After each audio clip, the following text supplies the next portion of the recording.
কেইবা শতিকাজুৰি শিখৰত জিলিকি আছে এটি সোণেৰে নিৰ্মিত কলচী। সমগ্ৰ উত্তৰ ভাৰতত অৱস্থিত অধিক উচ্চতা সম্পন্ন শিৱ মন্দিৰসমূহৰ ভিতৰত অন্যতম এক মহিমামণ্ডিত প্ৰাচীন শিৱ মন্দিৰ এয়া শিৱ দৌল।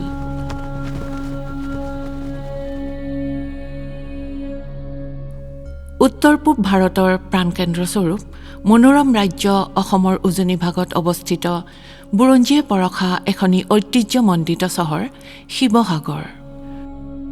ত্ৰয়োদশ শতিকাৰ পৰা 19 শতিকা পৰ্যন্ত একেৰাহে 600 বছৰ জুৰি অসমত শাসন কৰা টাই আহোমসকলৰ ৰাজত্বকালত এই শিৱসাগৰক কেন্দ্ৰ কৰিয়েই সমগ্ৰ ব্ৰহ্মপুত্ৰ উপত্যকাজুৰি বিস্তৃত হৈ থকা আহোম ৰাজতন্ত্ৰৰ শাসন যন্ত্ৰ পৰিচালিত হৈছিল।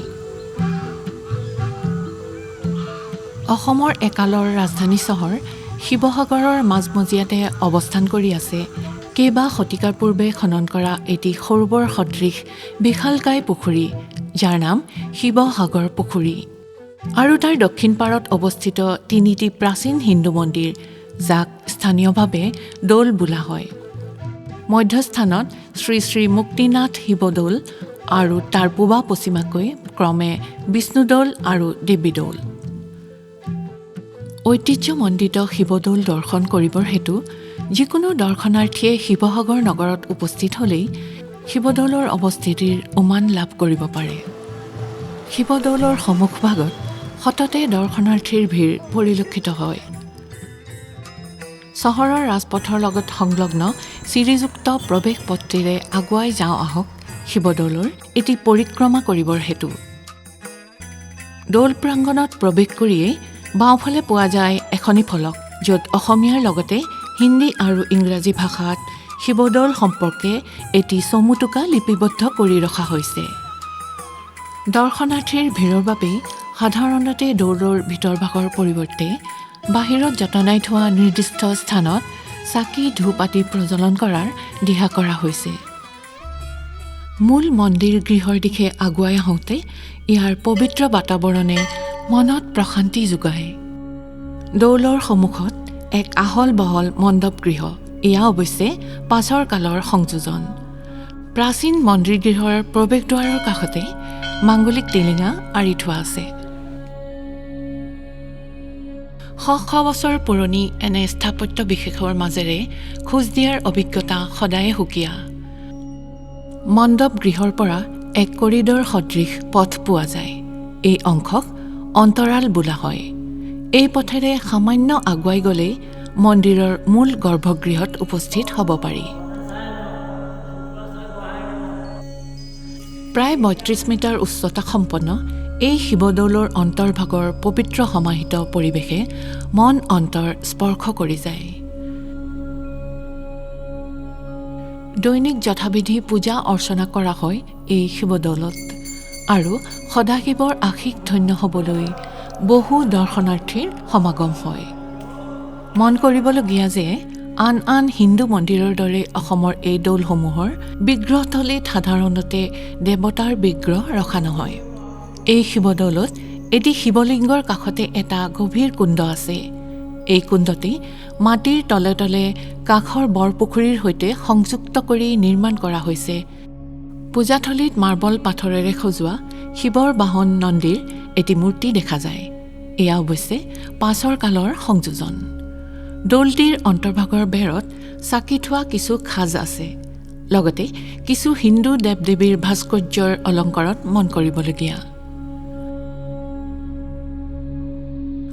আহোম যুগত এটা বিশাল আকাৰৰ পুখুৰী খনন কৰি তাৰ পাৰত দৌল সজোৱাৰ ভালেসংখ্যক নিদৰ্শন পোৱা যায়। আহোম ৰাজবংশৰ ৩১ সংখ্যক নৃপতি স্বৰ্গদেউ শিৱসিংহৰ দ্বিতীয় পত্নী ৰাণী অম্বিকা বা মদাম্বিকাই ১৭৩৩ খ্ৰীষ্টাব্দত ২৫৭ একৰ ক্ষেত্ৰজোৰা এই বিশাল পুখুৰীটো খন্দাই শিৱদেৱতাৰ নামত উৎসৰ্গা কৰি নাম দিয়ে শিৱসাগৰ, আৰু পাৰত তিনিটি দৌল প্ৰতিষ্ঠা কৰে। এই পুখুৰীৰ নাম অনুসৰিয়েই এই ঠাইৰ তথা জিলাখনৰ নাম হয় শিৱসাগৰ। উল্লেখনীয় যে ঐতিহাসিক শিৱসাগৰ পুখুৰীৰ জলপৃষ্ঠ চৌপাশৰ সাধাৰণ ভূপৃষ্ঠৰ পৰা কিছু উচ্চতাত অৱস্থান কৰি আছে। দৰাচলতে আহোম যুগৰ পুখুৰীসমূহ খনন কৰোঁতে এক বিশেষ কৌশল প্ৰয়োগ কৰা হৈছিল। ভূগৰ্ভৰ পানীৰ উহ চিনাক্ত কৰি সেই স্থানত সৰ্পিল আকৃতিৰ গাঁত খাজ কটা শালকাঠৰ খুঁটা তললৈ সুমুৱাই দি মাটিৰ তলৰ পানীৰ উহৰ পৰা ওপৰৰ পৃষ্ঠলৈ পানী বোৱাই অনাৰ কৌশলৰ ভিত্তিত নিৰ্মিত হৈছিল এনে বিশাল আকাৰৰ পুখুৰীবোৰ। এই খুঁটাবোৰক নাগমাৰি বোলা হৈছিল। পানী ধৰি ৰাখিবলৈ চাৰিওকাষে যমুনা খান্দি পাৰ বান্ধি দিয়া হৈছিল। অৱশ্যে এই বিষয়ত আৰু অধিক গৱেষণাৰ দ্বাৰা ন তথ্য উজাগৰ হোৱাৰ থল আছে। 1733 খ্ৰীষ্টাব্দত নিৰ্মাণ কৰা শিৱসাগৰৰ শিৱদৌলটি আহোম যুগত নিৰ্মিত দৌলসমূহৰ ভিতৰত সকলোতকৈ ওখ আৰু ডাঙৰ আকাৰৰ তথা সমগ্ৰ উত্তৰ ভাৰতৰ ভিতৰতে লেখত ল'বলগীয়া উচ্চতা সম্পন্ন এটি শিৱ মন্দিৰ। দৌলটিৰ উচ্চতা 32 মিটাৰ আৰু ইয়াৰ পৰিধিৰ মাপ 59 মিটাৰ। শিখৰত সংলগ্ন আছে 2.4 মিটাৰ উচ্চতাৰ সোণেৰে নিৰ্মিত এটি কলচী। অৱশ্যে এই কলচীৰ অন্তৰ্ভাগ তামেৰে সজাই ওপৰত সোণৰ প্ৰলেপ দিয়া হৈছে। শিল ইটাৰে অতি সুপৰিকল্পিতভাৱে নিৰ্মাণ কৰা হৈছে এই দৌলৰ গাঁথনি। মাটিৰ সৈতে সংযুক্ত দৌলৰ ভূমি অংশ, যাক অধিষ্ঠান বোলা হয়, ইয়াৰ আকৃতি অষ্টকোণীয়া। আহোম যুগৰ স্থাপত্যসমূহত সততে অষ্টকোণৰ প্ৰয়োগ হোৱাৰ কথাটোৱে এক নিজস্ব সুকীয়া শৈলীৰ পৰিচয় দিয়ে। শিৱদৌলৰ বাহিৰ ফালৰ গাঁথনিটো কৰ্দৈ ফলৰ দৰে হোৱাৰ বাবে স্থানীয়ভাৱে এই গাঁথনিক কৰ্দৈ শিৰীয়া বোলা হয়। দৌলটিৰ বেৰত কৰালেৰে কটা আছে বিভিন্ন ফুল, লতা, চৰাই আদিৰ ভাস্কৰ্য। তাৰোপৰি বিভিন্ন হিন্দু দেৱ দেৱীৰ মূৰ্তি খোদিত কৰি শোভা বৰ্ধন কৰা হৈছে। যোগমুদ্ৰাত তপস্যাৰত ভংগীমাৰে শিৱৰ ভাস্কৰ্য, দশভুজা হোৱাৰ পৰিৱৰ্তে 16খন হাতযুক্ত দেৱীৰ মূৰ্তিৰ নিৰ্মাণ আদি লক্ষণবোৰ মন কৰিবলগীয়া।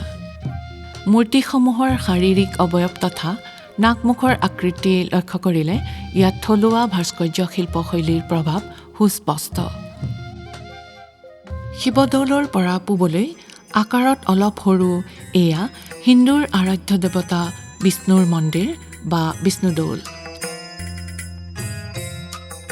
আনহাতে বিষ্ণুদৌলৰ সমান আকাৰৰ শিৱদৌলৰ পশ্চিম দিশত অৱস্থিত দেৱীদৌল। এই দুয়োটি দৌলতে নিয়মিত পূজা অৰ্চনা কৰা হয় আৰু দৈনিক অগণন ভক্তৰ সমাগম হয়। উল্লেখনীয়ভাৱে প্ৰতি বছৰৰ ফাগুন মাহত বা ইংৰাজী বৰ্ষ অনুসৰি ফেব্ৰুৱাৰী মাহত শিৱদৌলক কেন্দ্ৰ কৰি পালন কৰা শ্ৰী শ্ৰী মহাশিৱৰাত্ৰি উৎসৱ অসম তথা ভাৰতৰ ভিতৰতে জনাজাত এক বৃহৎ আকৰ্ষণীয় উৎসৱ। দেশ বিদেশৰ অগণন ভক্ত দৰ্শনাৰ্থী সাধু সন্ন্যাসীৰ আগমন হয় শিৱসাগৰৰ শিৱৰাত্ৰিলৈ। ইতিমধ্যে একাধিকবাৰ এই শিৱৰাত্ৰিক আন্তঃৰাষ্ট্ৰীয় শিৱ মহোৎসৱ ইণ্টাৰনেশ্যনেল শিৱা ফেষ্টিভেল হিচাপে আন্তঃৰাষ্ট্ৰীয় স্তৰত উদযাপন কৰা হৈছে। হিন্দু ধৰ্মাৱলম্বী লোকৰ পৰম বিশ্বাসৰ থল এই পবিত্ৰ শিৱদৌলৰ আশীষ ধন্য হৈ কিমানজনৰ যে কল্যাণ সাধন হৈছে তাৰ লেখজোখ নাই। সেয়া যি কি নহওক, সুবিশাল শিৱসাগৰ পুখুৰীৰ নান্দনিক পৰিৱেশ আৰু ইয়াৰ পাৰত অৱস্থিত 3টি দৌল সহিতে আহল বহল দৌল প্ৰাংগণত কিছু সময় অতিবাহিত কৰিলে কিছু মানসিক প্ৰশান্তি যে লাভ কৰিব পাৰি সেয়া নিশ্চিত।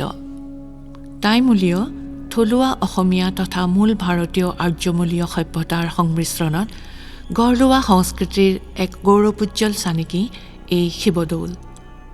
উজনি অসমৰ শিৱসাগৰ নগৰৰ মাজভাগত এক অতন্দ্ৰ প্ৰহৰীৰূপে শ শ বছৰ জুৰি থিয় দি থকা এই শিৱদৌলটিয়ে অতীত অসমৰ স্মৃতি স্বাক্ষৰ বহন কৰি গৌৰৱ ধ্বজা উৰুৱাই প্ৰজন্মৰ পাছত প্ৰজন্মক অনুপ্ৰেৰণা যোগাই আহিছে।